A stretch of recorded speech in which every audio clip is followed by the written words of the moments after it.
Joining us next on Futbol Americas, the pride of Wayne, New Jersey, and Colombia men's soccer, as well as the manager of Hoffenheim, of course, in the Bundesliga, Pellegrino Matarazzo. Coach, great to have you back on the show.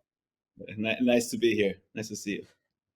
All right, so I'm looking at the permutations here for the last week of Bundesliga play. Technically, Hoffenheim is not safe, right? You got to get a point. But even if you lose, Bochum would have to make up 26 goals on you guys, I think. So do you feel safe? Like, are you sleeping at night as if you're safe? I always sleep at night. Well, at least most of the time. But yes, we do actually feel safe because we're realistic. The probability of anything happening is very, very slim. So we're feeling good right now. So you do that math. Obviously, that's the goal when you take the job in February is to keep this team up. What's that feeling, that sensation when you finally know, hey, we've done it, we're safe? Yeah, extremely satisfying. I think the situation in when you fight against relegation is very complicated. Just to feel enormous pressure. The guys feel enormous pressure. You feel there's like moments of self-doubt or doubting within the team. So just still finding ways to perform and bring energy on the pitch is always you need a lot of effort, a lot of focus, a lot of effort, and the guys just rewarded themselves in the last couple of weeks with good performances, with sticking together, staying as a unit, working as a unit, and of course, reaching our goals just does a lot for the feeling of well-being. You mentioned the self-doubt, and I wonder as a manager if you ever think about, especially with your American ties, what it would be like to coach in a system where there wasn't relegation, and maybe what that would allow you or not allow you to do. Do you ever think about that? Yeah, well, I do because 2 years in a row I fought against relegation, and just the feeling of that is something very different and very special in its own way. I think if there was no relegation, you can start to prepare differently for the coming season, and of course but there may be a different emotion. I think the relegation battle just gives the fan more emotion, and that's what football is all about. So I'm happy it's here. I'm happy to have experienced it twice, and of course successfully. Because if not, then I don't think the feeling's too great. Let's go back, Coach, to when you take over here like 3 months ago. There's a word in Spanish, bombero, no, like firefighter for the coach that comes in when the team's in need of a boost. How is that role different? How does that work different? Because you're still the manager, but how does that work different from maybe what you were doing at a place like Stuttgart, where you'd been for quite a while? I think if you come to a new team, you have the process of getting to know what's going on. So what's the situation? Where are the players at? Where's the team at? Where's the club at? So it's new. First and foremost, if you've been at a club for a while, you've been part of the development, so you know exactly what's going on. So you need to, if you want to change something in a club where you're already at and you need to get them out of a hole, then you need to change yourself or change your approach. So if you're coming to a new club, you whatever you do is new. So it's all about like first diagnostics. Just like I said, finding out what's the problem, what does the team need, what does each player need to get into performance. So it's a bit different, but similar in a way, because it's getting out of the holes. It's the situation is the same. If you're there, you're there, and you're dealing with the same feelings, same emotions, and so just about reinventing yourself or just coming in new and doing your thing. Coach, one of the guys that you've leaned on in this run, John Brooks, he was recently put on the U.S. men's national team preliminary list for the CONCACAF Nations League. What are you seeing from this player, and what do you think he could bring at the international level? Yeah, we call him Jay. Even if he's called John Brooks, Jay is he was so important for us in these last games. The first couple of games, he needed to find his rhythm, to get into performance. We tried him out on the left defensive back, and I think the biggest impact he had on our team when he started playing in the middle, center back position in the back three. He just his calmness, his on the ball gives us composure. His defensive intelligence just helped stabilize our whole defensive line. I think even the stats show in the last 10 games, how good we were defensively, and a lot of that has to do with Jay and the performance he gave us. He's with his experience, with his know-how, he gave the team a lot. One of your big wins on this run was against Bayern Munich. You made some history when you beat Bayern Munich because you did it twice in the same season at Bayern Munich. That's the first time ever, right? What did that feel like? I mean, the stat. I'm going to be honest. The stat doesn't give me too much. I would have preferred to win twice, and it would have felt better.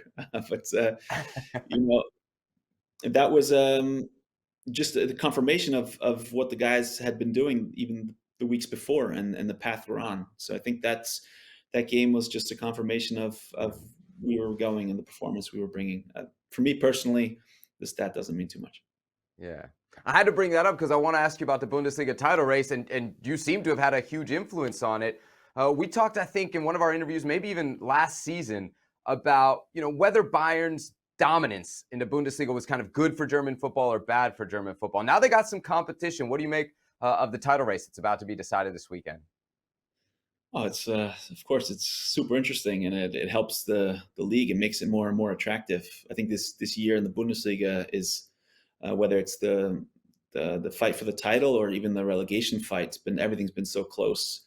So I think throughout the whole table, a lot of interesting matchups, and with going to the last game and the title not being decided, it's a big plus for the Bundesliga. You've got just the one game left. It happens, of course, to be against the club you were at the beginning of the season, Stuttgart. They're kind of in a similar situation in terms of still trying to technically, mathematically avoid the drop. Is that awkward for you? I know, like if I was going up against a team that had let me go, I would feel a certain way about it. How do you feel?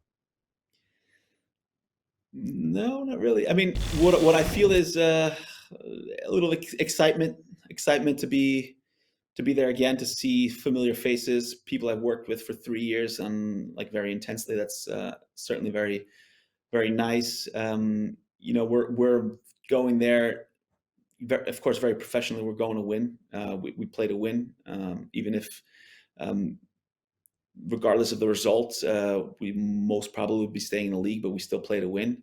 And I think it's in general, like when you go back to an old club after years of been working there, it's always a special moment. So I look forward. I got to ask you about the U.S. job. It is available. A lot of people are, looking at Jesse Marsch as kind of the leading candidate right now. When you saw that job came open, after the World Cup, how much did it register with you? How much focus did you give it? How much thought did you give it?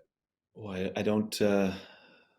I don't give anything much thought until it actually presents itself. So I'm doing what I'm doing here. I'm very happy where I am at the moment. So, like I said, I start to give thought to something when it crosses my path, and something like that has not crossed my path yet. So I don't give it any thought until something's there. I saw you did an interview with our colleague Archie Rinn-Tutt, and you talked about giving back to soccer in the U.S. What did you mean there? Taking on the job as US national team trainer, is that something that is on your horizon as an ambition one day? At some point, I do feel like it's time to give back to soccer in the States, but when that time will be, we'll see. Yeah, that was actually the first time I gave it any thought, is when he asked me the question. Let's go, Archie. I was a little surprised. Yeah, Best I could regards. tell in the post game. Yeah. Yeah. I see the soccer growing in the States rapidly. I see the academies doing good work. I see so many boys and girls playing soccer. I think it's just a question of time until the U.S. plays a bigger role on the world stage of soccer. And giving back means, I spent so much time in my whole youth. I was 22 years old when I left the States. So it's given me so much to who I am, and just wanted to, at some point in the future, just going back and giving back. It's just more of a feeling of gratefulness of what I had, growing up. And, soccer was, I grew up in the States playing soccer, and I know what it meant to be a soccer player in the 80s, in the 90s, and what a small role it played. And I seen it grow with the first World Cup in '94, and just being part of that process of soccer growing would would be, I think, a nice way to give something back to soccer in the States. Whether it's this time around, next time around, do you want to be considered for the national team manager job? Like I said this to Archie, and I say this to you as well. I don't really make too many plans anymore. I used to make plans years back, and then I realized none of them really work out the way you plan. I just look to be the best coach I can be, and when something crosses my path, then I decide whether or not that's the right step I want to take at the moment. So right now, I'm just being the best Hoffenheim trainer I can be, and I look to improve every day in my craft and what I'm doing, and then we'll just see what the future holds. Hold on, coach. Are you telling me that when you were at Columbia University, you didn't plan to be a Bundesliga manager? No, I did not.